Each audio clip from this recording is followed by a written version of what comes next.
empecé a vivir, aquí empecé a soñar, a hablar y a caminar, aquí aprendí a rezar, a conocer la fe para enfrentar mis miedos. Aquí sentí el calor de mi primer amor, de mi mejor mujer, que todo lo entregó y llena de ilusión formó en su ser mi cuerpo. Aquí escuché la voz. Amigos, una vez más, bienvenidos a este su programa Familias Contracorriente. Hoy nos acompaña mi esposa Irene de Rivera y un invitado especial, Jorge Mario del Cid. Bienvenido, Jorge Mario. Muchas gracias, Elvin. La verdad es que es un privilegio y es un gozo estar compartiendo contigo y con Irene después de tanto tiempo que nos conocemos en este camino, ¿verdad? Muchas gracias, Jorge Mario. Hoy tenemos un programa muy especial, amigos. Y este programa, como estamos en tiempo de cuaresma, huele a corozo, se ve las bugambilias en color morado en las calles. De eso se trata el programa. El cuaresma, tiempo de conversión, pero debemos entender bien qué es el convertirse, qué es la cuaresma. No es simplemente un tiempo de no comer carne o comer solo pescado, o un tiempo de prepararnos para la Semana Santa, que muchas personas pensamos que es para prepararnos para ir a la playa, para las vacaciones. Realmente es un tiempo de conversión, y por eso, Jorge Mario, es que hoy te tenemos aquí, para que nos puedas explicar realmente el significado de la cuaresma. Así es. Bueno, yo creo, Selvin, que primero tenemos que iniciar con algo, o sea, entender cómo nuestra iglesia, a través de su organización, tiene estipulado el ciclo del año litúrgico, ¿verdad? Okay. En el transcurso del año, que no corresponde a un año calendario específicamente, nuestra iglesia tiene una organización que le llaman años litúrgicos o ciclos litúrgicos, y hay tiempos fuertes, hay temporadas fuertes donde la iglesia nos hace un llamado especial. Uno de ellos es la cuaresma. El ciclo litúrgico o el año litúrgico inicia en el tiempo de Adviento, que es un tiempo fuerte también que nos prepara al nacimiento de Jesús para el tiempo de Navidad. Posteriormente ya entramos al tiempo ordinario de la iglesia, ¿verdad? Y luego hacemos un paréntesis, un espacio donde inicia la cuaresma. El miércoles de ceniza que recién acaba de pasar, pues es un llamado donde la iglesia nos recuerda mucho el llamado a la conversión. Luego de ello, pues este tiempo nos prepara a otro tiempo, que es el tiempo de Pascua, ¿verdad? Que es la victoria de Jesús a la muerte, que es el tiempo de resurrección, ¿verdad? Okay. Entonces, la iglesia lo tiene todo bien calculado y lo tiene, digámosle, bien preparado. Y sobre todo, Selvin e Irene, que debemos de entender algo, que ahorita nuestra iglesia nos preparó por más tiempo, porque si recordamos bien, el 8 de diciembre del año 2015, el Papa convocó a un jubileo extraordinario de la misericordia, que recién concluyó en finales de noviembre del año pasado, el 2016. Sí. En ese tiempo estuvimos recibiendo constantes llamados del Papa a la reflexión, a la conversión, a ejercer las obras de misericordia, y todo eso nos va preparando, ¿verdad?, a este tiempo. Entonces, veamos el tiempo previo también a la cuaresma. Si recuerdan los evangelios, nos empiezan a hablar de las bienaventuranzas. Entonces, las bienaventuranzas también es un tiempo que empieza a preparar nuestro corazón a este tiempo de cuaresma, porque nos muestra un camino de vida por el que Jesús nos dejó trazado a través de las bienaventuranzas, un cambio de vida. Entonces, si lo vemos, nuestra iglesia lo tiene todo bien estructurado, ¿verdad? Entonces, no es por casualidad que se le ocurrió decir, bueno, vamos a iniciar el tiempo de cuaresma y, bueno, que cada quien haga lo que le parezca mejor, ¿verdad? Entonces, son esos tiempos fuertes, Elvin. La cuaresma es un tiempo fuerte donde nuestra iglesia nos pide que volteemos nuestro corazón principalmente hacia Jesús, ¿verdad? ¿Qué significa la conversión y cuál es la importancia que tiene que ser a nivel personal y familiar, Jorge Mario? Ok, la conversión es un proceso, debemos de entender eso. Muchas veces pensamos que nosotros ya estamos convertidos y que ya todo terminó ahí, pero definitivamente la conversión implica un cambio de mente y un cambio de corazón, ¿verdad? Definitivamente. No solamente se trata de cambiar el exterior, sino que también principalmente el interior. Entonces, verdaderamente cuando nosotros pensamos en una conversión, es porque definitivamente antes tuvimos que habernos dado cuenta que algo no estamos haciendo bien, que hay cosas en las cuales nosotros tenemos que cambiar, ¿verdad? Entonces, la conversión a lo que nos llama es hacer ese cambio, que principalmente va de nuestro interior hacia afuera. Entonces, definitivamente para lograr eso, nosotros tenemos que seguir cierto proceso. Y la conversión, como decimos, no termina nunca. O sea, nosotros nos estamos convirtiendo paso a paso durante toda nuestra vida, porque constantemente somos tentados, ¿verdad? Entonces, la conversión es un camino y es un llamado que el Papa Francisco nos hace muy claro en su exhortación apostólica cuando recién asumió el pontificado, que nos decía que es un momento en el cual nosotros debemos de encontrarnos con Jesús. Y si no, por lo menos que nos dejemos encontrar por Él. Imagínate, nos pone las dos partes, ¿verdad? Ajá. Entonces, es una búsqueda de Dios. Es una búsqueda constante y permanente, pero porque nosotros hemos tomado una decisión. Hemos decidido que tenemos que hacer un cambio en nuestras vidas. Entonces, ¿cómo afecta eso? Obviamente, primero empezamos por nosotros mismos. Porque yo no puedo llegarte a hablar a ti, Selvin, o a ti, Irene, de que te conviertas, de que tienes que cambiar, si yo no lo he hecho. Entonces, todo empieza por uno. Y entonces, por eso es que la conversión impacta e influye mucho en el entorno en el cual vivimos. Primero en nuestra familia, ¿verdad? Porque obviamente cuando nosotros estamos proyectando y estamos ejerciendo o estamos prácticamente cambiando nuestra vida, ¿qué pasa con nuestra familia? La familia se da cuenta y dirán, bueno, ¿qué le pasa a mi papá? ¿Qué le pasa a mi esposo? ¿Qué ha hecho? Porque lo veo, vamos a ver más adelante, lo veo alegre, lo veo contento, lo veo con alegría, veo que las situaciones que está enfrentando ya no lo apachan, no lo achacan como antes. O sea, ¿qué está haciendo? ¿Por qué enfrenta ahora las situaciones de esa forma, de una manera diferente? Obviamente eso se va a trasladar también, como estamos hablando de nuestro entorno, estamos hablando que eso se va más allá, se va también hacia nuestro entorno de trabajo, nuestro entorno de estudios, o sea, toda la comunidad en la que compartimos, se va a nuestra iglesia, o sea, definitivamente la conversión es importantísima porque significa un cambio y sobre todo porque un cambio implica testimonio, coherencia de vida. O sea, tú no puedes venir y decir que eres algo, que estás haciendo algo, si con tus acciones no demuestras lo contrario a lo que dices que estás haciendo. Entonces, por eso es que cuando ya estamos en ese proceso, el Espíritu Santo actúa en nosotros y hay algo, como dice la palabra, que el Espíritu Santo reargulle dentro de nosotros, ¿verdad? Nos está constantemente recordando cuando nosotros empezamos ese proceso y nos apartamos de él, siempre hay como un llamado a tu conciencia, ¿verdad? O sea, hay algo que te dice, no está bien lo que estás haciendo, no está bien.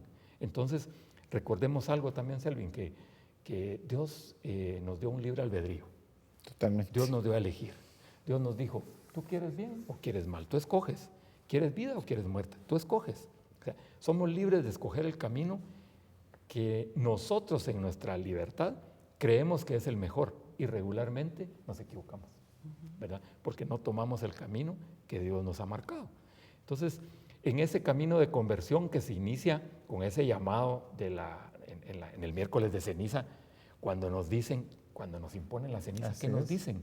Arrepiéntanse y creen en el Evangelio. Conviértanse y creen en el Evangelio. Conviértete y cree en el Evangelio. Entonces, nos están diciendo, ¿y quién es el Evangelio? El Evangelio es Jesús mismo, ¿verdad? Son las vivencias, es una narración de las vivencias de Jesús en ese tiempo. Entonces, ¿qué vamos a tratar nosotros de hacer cuando estamos buscando un proceso de conversión? Vamos a tratar de imitar los comportamientos, las actitudes de Jesús. Y eso no lo puedes lograr si no hay un cambio en el corazón, ¿verdad? Definitivamente. Por eso es muy importante esta etapa previa que vivimos, que lo mencionamos al inicio, con las bienaventuranzas. Las bienaventuranzas nos preparan. ¿Por qué? Porque es todo lo contrario a lo que el mundo nos dice. Muchas veces no entendemos. Hemos tenido la oportunidad de compartir un programa en Radio María sobre las bienaventuranzas y hemos estado analizando cada domingo. Y hay algunas bienaventuranzas que nos impactan, nos golpean más que otras. Por ejemplo, cuando nos hablan y nos dicen bienaventurados los puros o los limpios de corazón. Fíjate que ahí está implícita la conversión, porque definitivamente un corazón puro, un corazón limpio, no le da cabida más que a las cosas de Dios. Entonces, ¿qué sucede? Cuando vemos cuál es la contraparte de la pureza de corazón, no es la impureza del corazón, es la hipocresía. Imagínate. Y Jesús nos lo recuerda y Jesús lo señala y lo condena constantemente en el Evangelio. Cuando llama hipócritas a los fariseos, de alguna forma, cuando hacemos algo que va contrario a lo que Él nos ha mostrado, Claro. nos habla, nos golpea muy duro. Entonces, definitivamente, la conversión es un proceso, no termina nunca, ¿verdad? Pero estamos llamados a estar en ese camino, constante y permanente, en esa búsqueda, que nuestro corazón busque el corazón de Dios y se alinee con Él, ¿verdad? Jorge Mario, ¿cómo podríamos venir y hacer un proceso de conversión unido a lo que mencionabas con respecto a las bienaventuranzas? ¿Cómo podríamos llevar una cuaresma en donde no sea una cuaresma más, sino que realmente sea una cuaresma en la cual podamos convertirnos y ser un poquito más como Jesús? Ok, es importante, Irene, lo que comentábamos al inicio. Definitivamente, para iniciar un proceso nos tenemos que dar cuenta y aceptar nosotros mismos que algo no está bien en nosotros, que nos estamos equivocando, que tenemos que cambiar algo que está afectando nuestras vidas y que está afectando las vidas de nuestro entorno. Entonces, todo inicia con darnos cuenta de ello, que algo está mal.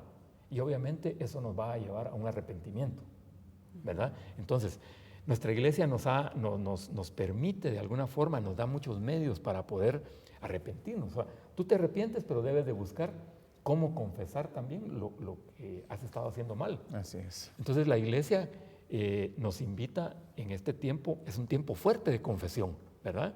Es un tiempo muy fuerte del llamado a la confesión. Hay un arrepentimiento, tú vienes, confiesas los pecados, que obviamente siempre tenemos, como dicen las abuelitas, tenemos un guardadito por ahí que nunca confesamos. Tenemos, siempre lo menciono, tenemos un cuarto de cachivaches, ¿verdad? En nuestra casa, donde solamente nosotros tenemos la llave y no le permitimos que nadie entre, ni al mismo Dios. Entonces, todo ese proceso de arrepentimiento y acercamiento a la confesión nos va ayudando a limpiarnos. Eso va haciendo que nuestro corazón sea más puro, que nuestro corazón se purifique, ¿verdad? Y que le demos lugar a todo lo que Dios tiene para nosotros, ¿verdad? Porque definitivamente el espíritu del mundo es contrario al espíritu de Dios. Así es. Recordémonos, Irene, cuáles son los tres principales enemigos del alma. Es el mundo, el demonio y la carne. Son los principales enemigos del mundo, del alma. El mundo, el demonio y la carne. Y la carne. Entonces, ¿contra qué lucha el humano? Contra eso. Contra lo que nos ofrece el mundo. Es lo que nos tienta. Contra el demonio y contra la misma carne, ¿verdad? Porque nuestra carne es débil y tenemos inclinación al pecado. Entonces debemos de estar pendientes y estar constantemente pendientes de que podemos estar siendo tentados. Entonces, cuando tú inicias ese proceso, ¿verdad? Definitivamente también debes de pensar que debes de tener, después de un arrepentimiento y confesarlo, también debes de tener un verdadero propósito de enmendar. Así es. O sea, tú de debes... nada sirve confesarse si no hay un verdadero deseo de enmendar el pecado, ¿verdad? Exactamente, Irene, porque ¿qué sucede? Yo confieso mis pecados, pero no cambio. Entonces, ¿de qué sirve? O sea, y fíjate que hay experiencias que nos marcan que regularmente nos confesamos, casi siempre, sobre los mismos pecados. Así es. O sea, nosotros vamos y nos confesamos y nos damos cuenta que estamos volviendo a confesar un pecado que habíamos confesado, pero que lo volvimos a cometer. Y así nos mantenemos. Entonces, nosotros debemos de saber identificar dónde están nuestras debilidades, dónde somos más débiles, para poder entregarle eso a Dios a través de ese arrepentimiento y ese proceso de confesión, ¿verdad? O sea, ¿por qué será que nos cuesta tanto confesarnos o más bien hacer un examen de conciencia a conciencia, ¿verdad? Y sí que un verdadero examen de conciencia en donde podamos venir y rebuscar y realmente limpiar la casa, ¿verdad? Y poder llegar ante el sacerdote y venir y realmente querer arreglar cuentas con Dios, ¿verdad? ¿Qué será que nos cuesta tanto? Esa es una buena pregunta, pero me la vas a responder después de este corte. Amigos, sigan con nosotros en este su programa. Aquí empecé a vivir, aquí empecé a soñar, a hablar y a caminar, aquí aprendí a rezar, a conocer la fe. Aquí empecé a vivir, aquí empecé a soñar, a hablar y a caminar, aquí aprendí a rezar, a conocer la fe. Gracias por continuar con nosotros en este su programa de Familias Contracorriente. En el segmento anterior hemos visto lo que es la cuaresma desde el miércoles de ceniza, su significado, la conversión, el por qué debemos hacerlo. Pero mi esposa Irene hizo una pregunta muy interesante y trataba sobre lo de la confesión. ¿Podrías volverle a hacer la pregunta a Jorge Mario? ¿Cómo podríamos, verdad, Jorge Mario, pensar en hacer un verdadero examen de conciencia y realmente, como decías tú, no llegar con el mismo papelito de los mismos pecados, ¿verdad? Porque al final tal vez solo llegamos a liberarnos de una checklist, ¿verdad? De algo que tenía que hacer y realmente no lo estoy haciendo con un verdadero compromiso o con un verdadero deseo de no volver a cometer ese pecado. Claro, tú mencionaste algo importante, el famoso checklist. Yo creo que nosotros deberíamos de tener esa costumbre, digámosle, de analizarnos constantemente y ver en qué estamos fallando, ¿verdad? Porque algo está pasando si un pecado es repetitivo. Algo está pasando en nosotros, ¿verdad? Entonces, debemos de analizarnos bien profundamente y tratar de detectar cuáles son nuestros principales problemas que nos están llevando no solamente a ser tentados, porque si somos tentados todavía no hemos caído en pecado, pero si estamos pecando, ¿a qué se debe que estamos? Tal vez hay algo que quitar, algo que mover, algo que cambiar. Y ahí es donde nos vamos a un análisis profundo de nuestro corazón, ¿verdad? A través de lo que mencionábamos anteriormente, de una pureza y una limpieza de corazón, ¿verdad? Y una pobreza de espíritu, que es la que la bienaventuranza nos llama, pero no es porque somos pobres. Dicen, pobrecito aquel que no tiene espíritu. No, es todo lo contrario. El pobre de espíritu es la persona que se declara dependiente total de Dios, que confía totalmente en Dios. Entonces, por eso es que él se proclama pobre de espíritu. Entonces, al hacer, nosotros diariamente deberíamos de hacerlo. Durante la noche hacer un examen de conciencia y decir, ¿cómo fue mi día de hoy? ¿Cómo fue mi día? ¿Qué hice bien? ¿En qué fallé? ¿Qué estoy repitiendo? Esto me está volviendo a afectar. ¿Qué debo de hacer? Entonces, tú debes de proponerte concretamente qué vas a hacer. Un plan concreto, pero que también sea alcanzable y que sea sencillo. Porque tampoco se trata de esto va paso a paso. Y que sea muy concreto, sí, ¿verdad? Concreto, también. concreto. Por ejemplo, tú tienes problemas con el internet, tú tienes que saber qué vas a hacer si dependes mucho de tu trabajo o tu actividad diaria, depende mucho del internet, pero si el internet te hace y te lleva a otras cosas, tú debes de pensar, centrarte a través del Espíritu Santo, cómo vas a manejar esa parte del internet para que no te atrape nuevamente, ¿verdad? Entonces van a aparecer distractores que lo que hacen es que te apartan de lo que normalmente te llamaba, ¿verdad? Algo importante que lo mencionábamos fuera de cámaras, parte de lo que yo recomiendo, aconsejo, es consagrarse a María. La consagración a María es importantísima. María tiene un papel preponderante, importantísimo en la iglesia y en nuestras vidas y no lo hemos entendido. Es más, le voy a decir una palabra que tal vez no debería de ser la correcta, no lo hemos sabido explotar. Sí, no hemos sabido utilizar a María en favor nuestro. Es que María es el camino más corto, más fácil, más seguro y más directo a Jesús. O sea, no estamos quitando a Jesús, pero ella nos ayuda. Entonces, esa consagración nos va a ayudar mucho. ¿Por qué? Porque lo que estamos tratando es de imitar las virtudes de María. Y una de las virtudes de María es la pureza de corazón, ¿verdad? Entonces, ahí sigue la línea directa para llegar a Jesús, ¿verdad? Así es, la mejor referencia que podemos tener ante Jesús es la de nuestra madre. Fíjate que hay uno de los títulos que le dan a María que a mí me tiene impactado desde que, bueno, yo soy una persona consagrada a María. Y dice que María es la omnipresencia suplicante. Porque, ¿qué significa eso? Que Jesús no le puede negar nada porque es su madre. Entonces, si tú te agarras de la mano de María, imploras, la convocas, pides que ella te ayude, ella te lleva directamente a Jesús, ¿verdad? Entonces, ¿y después qué va a pasar? Tal vez como en las bodas de Caná, que nos diga, miren, haz lo que Él te dice, ¿verdad? Entonces, simple y sencillamente ella fue un nexo directo hacia Jesús, ¿verdad? Y eso es importante, ¿verdad? O sea, esa consagración, yo creo mucho en eso y me ha ayudado mucho.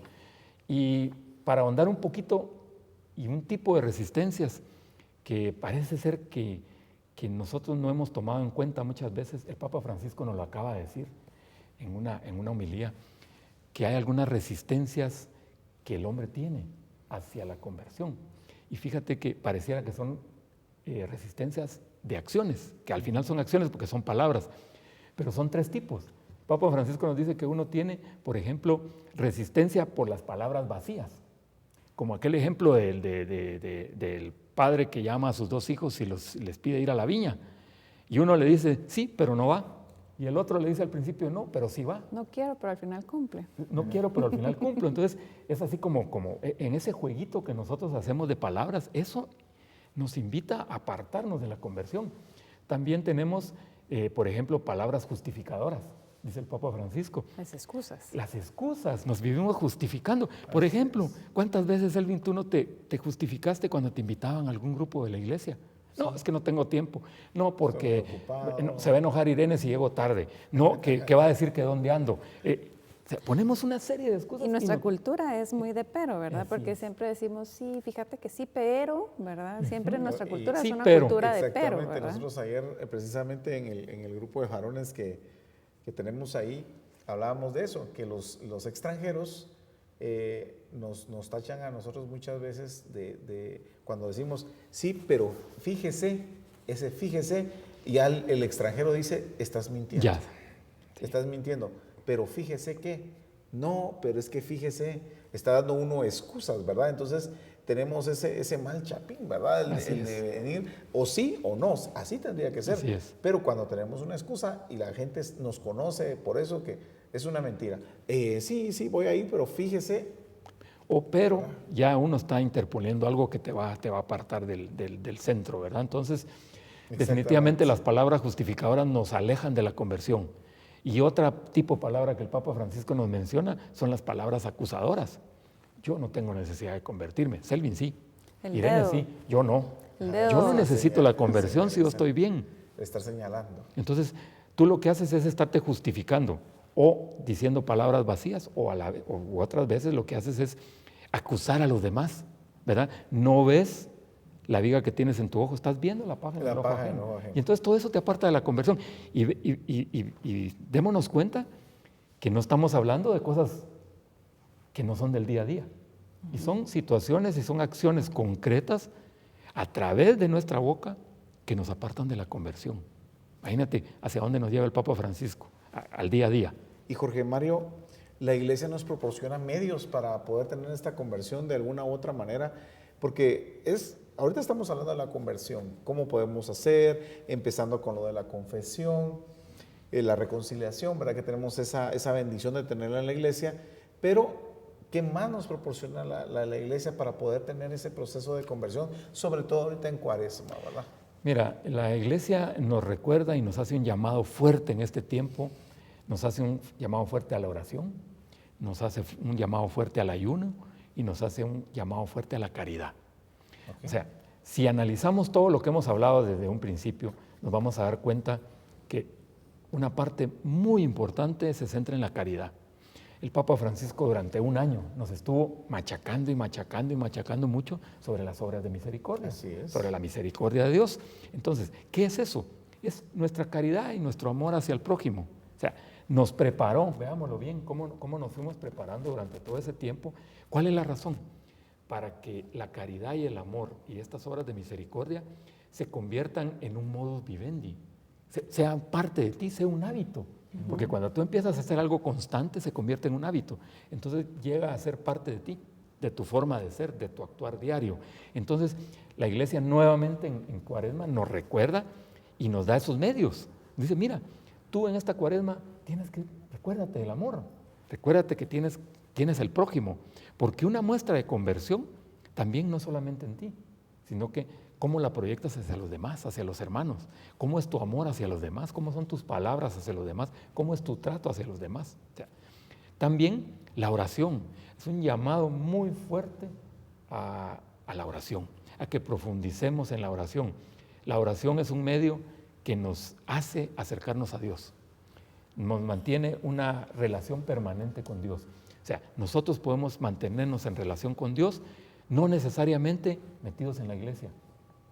Nosotros podemos estar orando en nuestro carro, podemos estar orando en nuestra habitación, podemos estar orando en nuestro trabajo, podemos hacer oraciones cortas, podemos hacer todo tipo de oraciones, ¿verdad?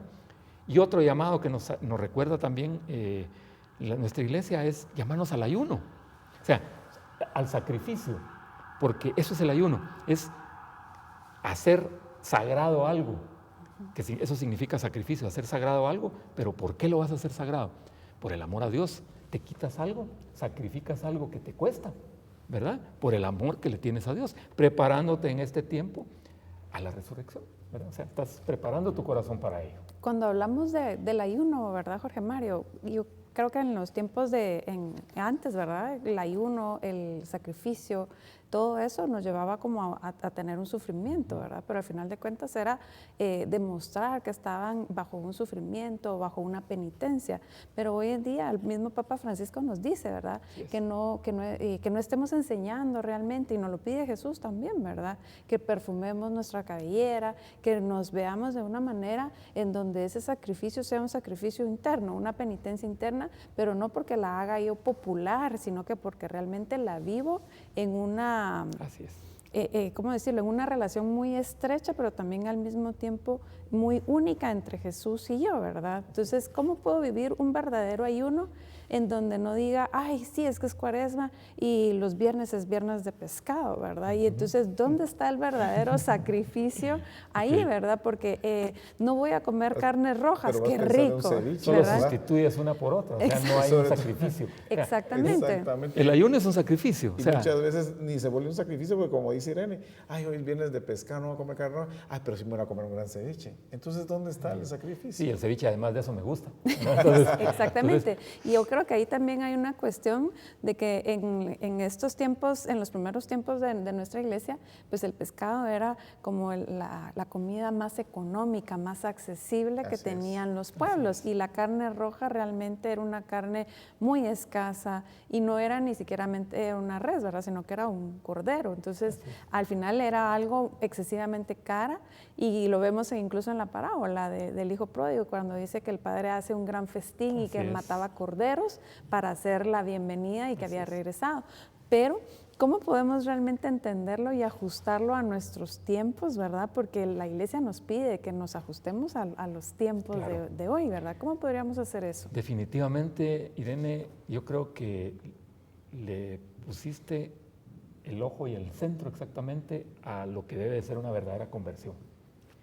Ahí precisamente está el centro de todo. Fíjate que si analizamos la bienaventuranza, dichosos los limpios o bienaventurados los limpios de corazón o los puros de corazón, cuando la iglesia nos menciona el ayuno, nos menciona la oración y nos menciona la limosna o la caridad, en esta bienaventuranza Jesús nos dice que Él ve mucho la intención de tu corazón con la cual tú haces cada una de esas cosas. O sea, es la intención de tu corazón la que cuenta. O sea, con un corazón puro, con un corazón limpio, tú vas a tener una pureza de intención. Entonces, cuando tú ayunas, no vas a llegar con la cara toda barbada, todo decaído, como que estás enfermo, como que estás sufriendo y hacerte la víctima. No. Nos invita Jesús a que nos perfumemos y que nadie se dé cuenta de que tú estás ayunando. Lo mismo sucede con la limosna. ¿Qué sucede?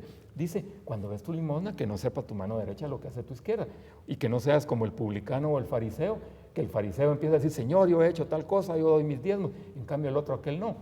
Y el publicano, ¿qué es lo que hace? Está en una esquina diciendo, Señor, soy un pecador, perdóname, estoy arrepentido.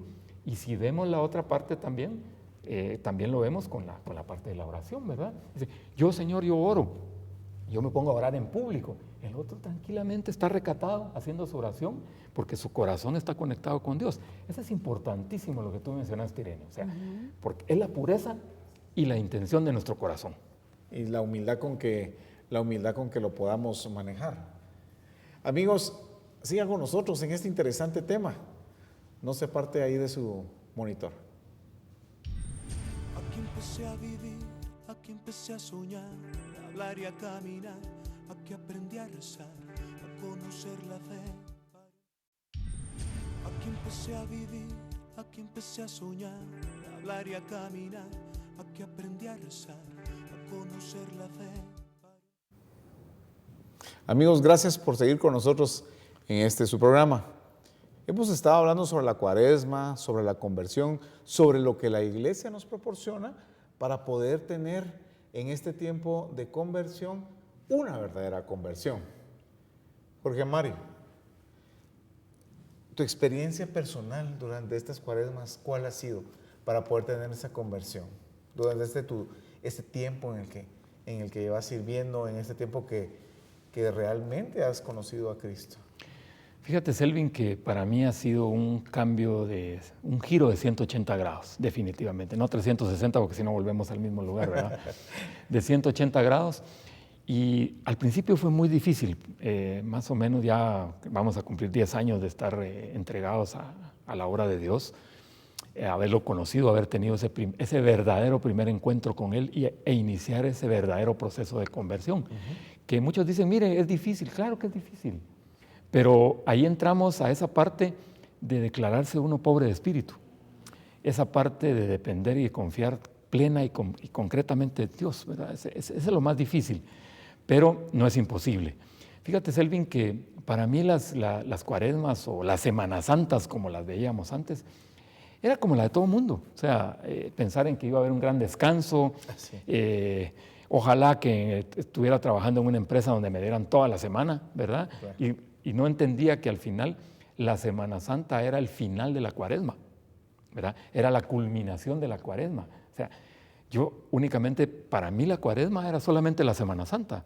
Claro. Y muchas veces no tenía esa pureza de corazón. Cuando nos invitan las bienaventuranzas, porque iba a la iglesia cuando iba a la imposición de ceniza, pero ¿a qué iba? Para que todos me vieran que yo andaba con la cruz en la frente y pensando en que había cumplido con algo que la iglesia nos recomienda, nos aconseja, ¿verdad?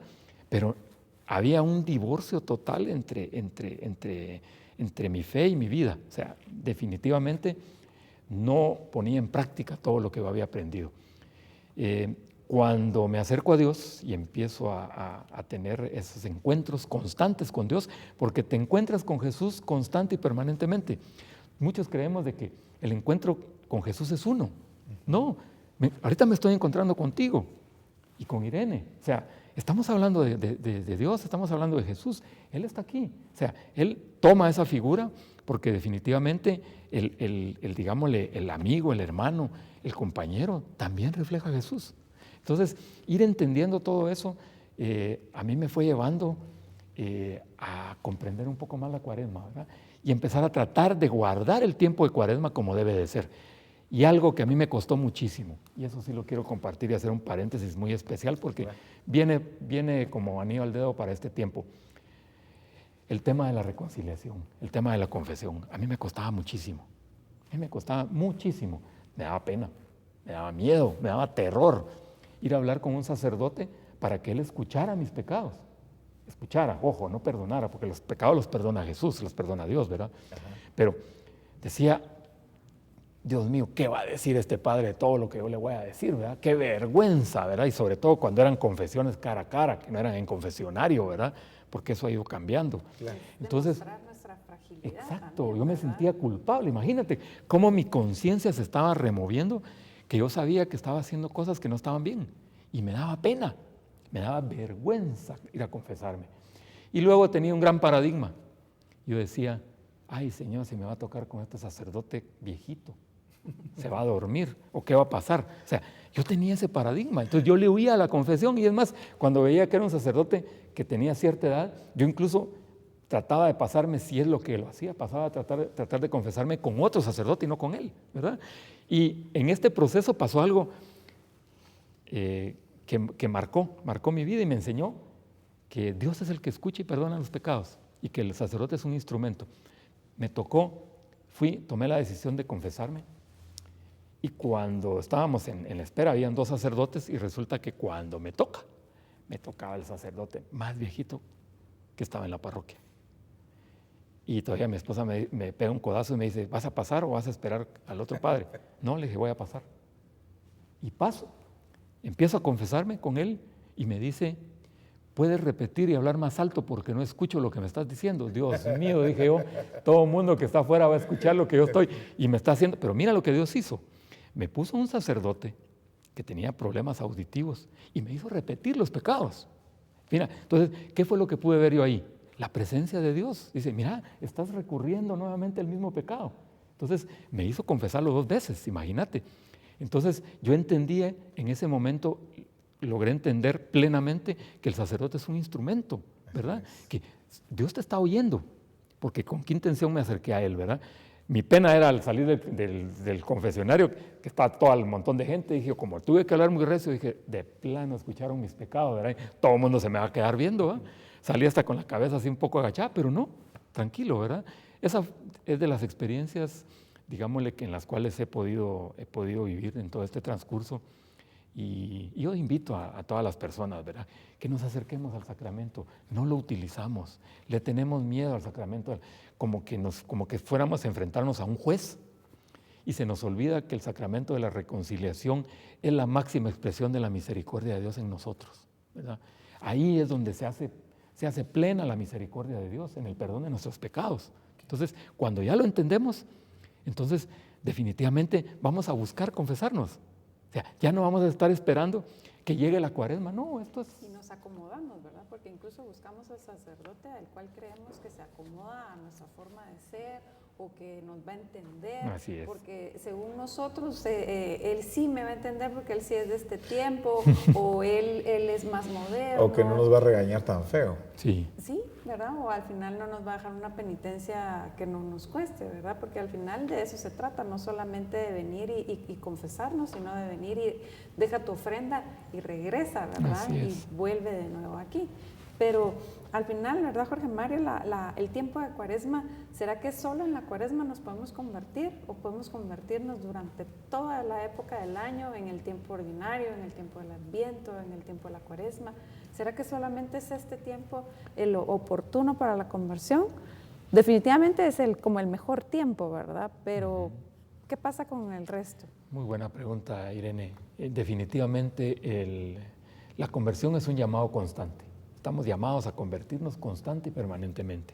La Cuaresma es un tiempo fuerte que nos recuerda la conversión y nos invita a, así como el Adviento también es un tiempo fuerte porque nos prepara a la venida de Jesús, al nacimiento de Jesús. Entonces, la Iglesia ha tomado dentro de su año litúrgico ciertos tiempos que son más fuertes, donde nos va a insistir y nos va a poner, digámosle, más al alcance de todos nosotros ciertos medios. Por ejemplo, la confesión en época de Cuaresma, nosotros vemos que se intensifica. Hay más sacerdotes disponibles, hay parroquias donde se hacen...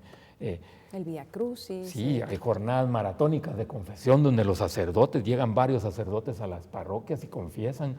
Tenemos muchos medios, tenemos el Vía Crucis, pero concretamente, Irene, no. Definitivamente la Cuaresma o el Adviento o algún tiempo específico de la Iglesia no es específico para que solamente en ese tiempo estemos llamados a convertirnos. No, esto es siempre. Es en todo momento. En todo momento, en todo lugar. Nosotros deberíamos de estar en este proceso toda la vida, ¿verdad?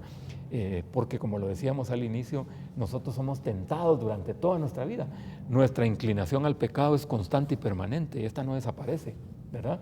Pero, ¿qué sucede cuando nosotros estamos inmersos en ese proceso de conversión, en conectar nuestro corazón con el corazón de Dios? Nos vamos a estar dando cuenta y vamos a estar constantemente limpiándonos. Y vamos a estar tratando de evitar estar cayendo en pecado, ¿verdad? Las tentaciones definitivamente las vamos a tener y de esas no nos las libramos, ni los santos, ¿verdad?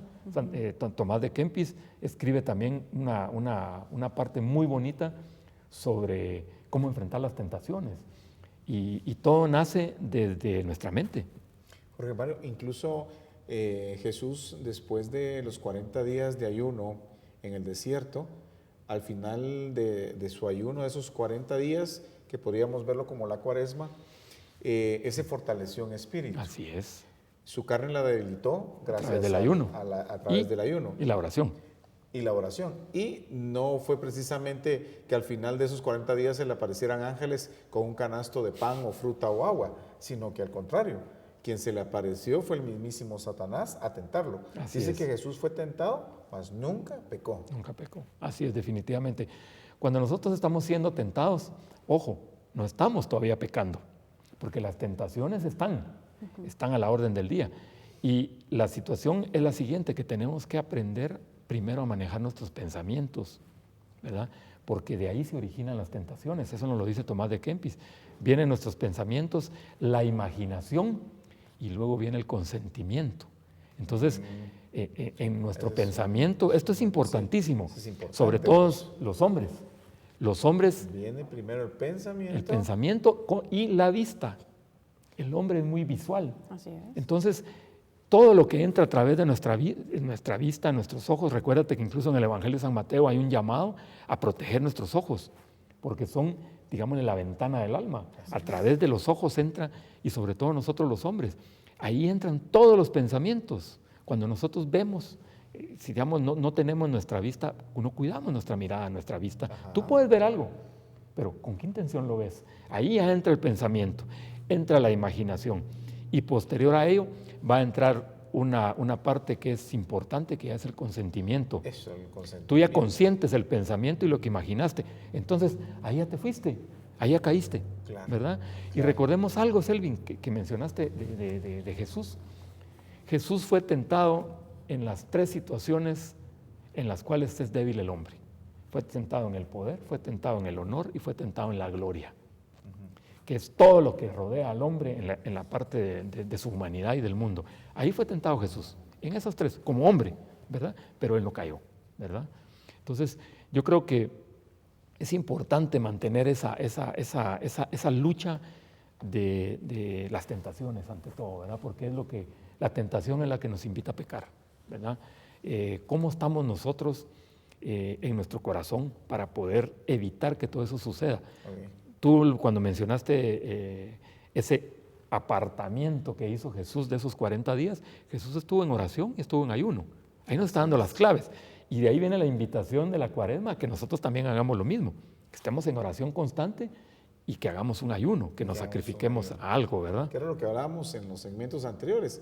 Es el ayuno no precisamente tiene que ser un ayuno material, un ayuno de alimento, sino puede ser un ayuno espiritual donde nosotros nos quitemos aquello que sabemos que nos cuesta, Así ¿no? es, así es. Incluso como la misma de televisión, el internet, a veces somos adictos a estar en los chats o en el Facebook o en cualquier otro medio, y realmente yo creo que eso quita tiempo en la conversión, porque nos puede ser un tiempo adecuado para orar, el que estamos perdiendo en otras muchas cosas. A mí se me viene ahorita a la mente aquel pasaje de la Biblia donde llegan aquellos apóstoles con Jesús que querían liberar a un endemoniado, pero el endemoniado los revuelca, y me imagino esa escena donde ellos llegan en harapos, ¿verdad? Que el endemoniado les ha de pegar una revolcada, y entonces, y me dice, voy a parafrasear, llegan, dice, y Señor, hemos tratado de liberar a este hombre de esos demonios, pero no hemos podido hacerlo. Y cuando Jesús les dice, hombres necios, ¿hasta cuánto más tiempo deberé estar yo aquí con ustedes? No entienden que este tipo de demonios no salen si es solamente a través de la oración y el ayuno. Eso están hechos, ¿verdad? Y les explica a ellos que para ellos poder venir y lidiar contra esos demonios de este otro hombre y poder luchar contra eso, tenían que estar en oración y ayuno. Pero muchas veces debemos, más que lidiar contra los demonios de otras personas, es contra nuestros propios demonios. Así es, definitivamente. Los demonios internos. Y Jesús nos muestra el camino, Jesús nos está mostrando el camino. No solamente se los dice, sino que se los muestra qué es lo que debe de hacer, porque ahí es donde viene la parte que nos corresponde. No solamente es hablar y decir lo que hay que hacer, sino que mostrarlo. Ya Jesús lo hizo. Jesús, lo que Él decía, lo hacía. Entonces, por eso es que Él es el Evangelio, ¿verdad? El Evangelio es el mismo, ¿verdad? Porque nos enseña definitivamente cuál es el camino hacia esa santidad que la que buscamos todos a través de la conversión, ¿verdad? Entonces, esto es un llamado fuerte, ¿verdad? Nuestra lucha contra las tentaciones es diaria, es a cada momento. Nadie está libre de las tentaciones. Vamos a seguir estando tentados siempre. Y el mundo también, ¿verdad, Jorge Mario? Tú decías que realmente teníamos que luchar contra el mundo. Y entonces yo pensaba en que tú decías que los tiempos más fuertes eran el tiempo del Adviento y el tiempo de la Cuaresma. Y el mundo en el tiempo del Adviento nos invita y nos distrae de diferentes maneras como para no poder venir y realmente celebrar ese nacimiento de nuestro Salvador, ¿verdad? Y en el tiempo de la Cuaresma también se nos distrae con un verano muy diferente, y entonces llegamos a vivir un tiempo de conversión y un tiempo de celebración de una manera es poco espiritual, ¿verdad? Así En es. donde realmente Sí. debemos, es un tiempo de guardar. Así es. Es un tiempo de preparación, ¿verdad? Porque si tú lo mencionabas muy bien, que sea, el tiempo de Adviento nos prepara a la venida de Jesús, al nacimiento como humano de Jesús. Y el tiempo de Cuaresma nos prepara también a la nueva vida de Jesús, que es a través de la resurrección. O sea, todo tiene una lógica, ¿verdad? Entonces, pero el mundo, como tú dices, nos trata de apartar, nos trata de desvirtuar el propósito verdadero que debemos de estar Sí, es que viviendo. ahora ya ¿verdad? no es Semana Santa, ahora es verano. Cabal. Sí. Sí, ya lo empezamos a vivir Toda desde la hace... publicidad es Así es. el verano, ¿verdad? Definitivamente, y nos empiezan a bombardear incluso mucho tiempo antes de que empecemos ese verdadero tiempo, ¿verdad? Entonces, no perdamos de vista algo. Tú insististe mucho en la parte del ayuno, porque entiendo que también has tenido mucha participación y formación en esa parte. No olvidémonos que el ayuno es hacer sacrificio. ¿Qué es un sacrificio? Es hacer sagrado algo. O sea, hacer sagrado algo Hacer que tú te sagrado quieres quitar. ¿Pero por qué? Por amor a Dios. Si no, no tiene sentido. Sin distorsionar realmente ese verdadero sacrificio, ¿verdad? Porque si yo me voy a venir y me voy a quitar ciertas cosas porque lo que quiero es estar forma. más bonita y más delgada. Para que me quede mejor la para- calzoneta. Exactamente, entonces estamos Estamos- distorsionando el verdadero sacrificio. Al final es Definitivamente. poder venir y sin cosas muy sencillas y todo de acuerdo a la edad, ¿verdad? Podrían es. ser, por ejemplo, niños, adolescentes que les gustan mucho los dulces o las gaseosas y decir, bueno, hoy voy a ofrecer este tiempo de no Así es. gaseosas para eso, ¿verdad? Entonces al final poder venir o no me voy a comer esto y se lo voy a dar o se lo voy a ofrendar a alguien que de verdad lo necesite. Poder venir y realmente entender que ese sacrificio me lleve a mí a ser mejor, a Así ser un es. mejor cristiano, a ser mejor como Jesús, ¿verdad? Ok. Jorge Mario, muchas gracias. No, a ustedes, Elvin. A ustedes, amigos, gracias por estar con nosotros en este su programa una vez más. Y les recordamos, amigos, que más que una Semana Santa, usted viva una santa semana. Que Dios les bendiga. Nos volvemos a ver en un próximo programa.